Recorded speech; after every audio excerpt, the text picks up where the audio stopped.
Bonjour. En ce 14 février, c'est avec Carl Johnson que nous verrons goûter la bonté de Dieu. Le texte se trouve dans Psaume 34, verset 9. Goûtez et voyez combien le Seigneur est bon. Goûtez, c'est-à-dire faites l'expérience, parlez-en après.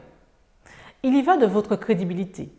Un saint homme, assis au sommet de l'Himalaya, dressa une affiche où on pouvait lire « Pour 2 cents, je peux vous faire vivre une expérience avec Dieu ».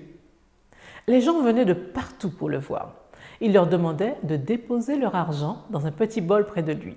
Puis, il leur donnait quelques grains de sucre.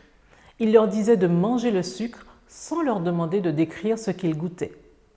Comment définir ou expliquer à quelqu'un ce qu'est le sucre? C'est quasiment impossible. En regardant le visage de celui qui consomme du sucre, on peut se rendre compte que le goût doit être agréable car l'individu qui en mange a l'air heureux. Mais pour éprouver le goût du sucre, il faut absolument le goûter. Goûtez la bonté de Dieu, dit le psalmiste. Il n'y a pas dans la Bible de discours philosophique sur Dieu. Tout comme on fait l'expérience du sucre, on fait l'expérience de Dieu. Les hommes de la Bible découvrent Dieu au travers de leur rencontre avec lui. Chaque rencontre a un goût particulier. Chaque rencontre révèle un aspect du caractère de Dieu. La vérité biblique n'est pas une théologie, mais une expérience qui a forcément une incidence sur nos vies. On s'en souvient.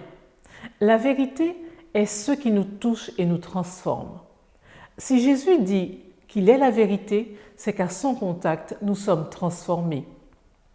Ce qui frappe dans ces récits de rencontre avec Dieu, c'est que l'individu concerné était assuré d'au moins 3 choses.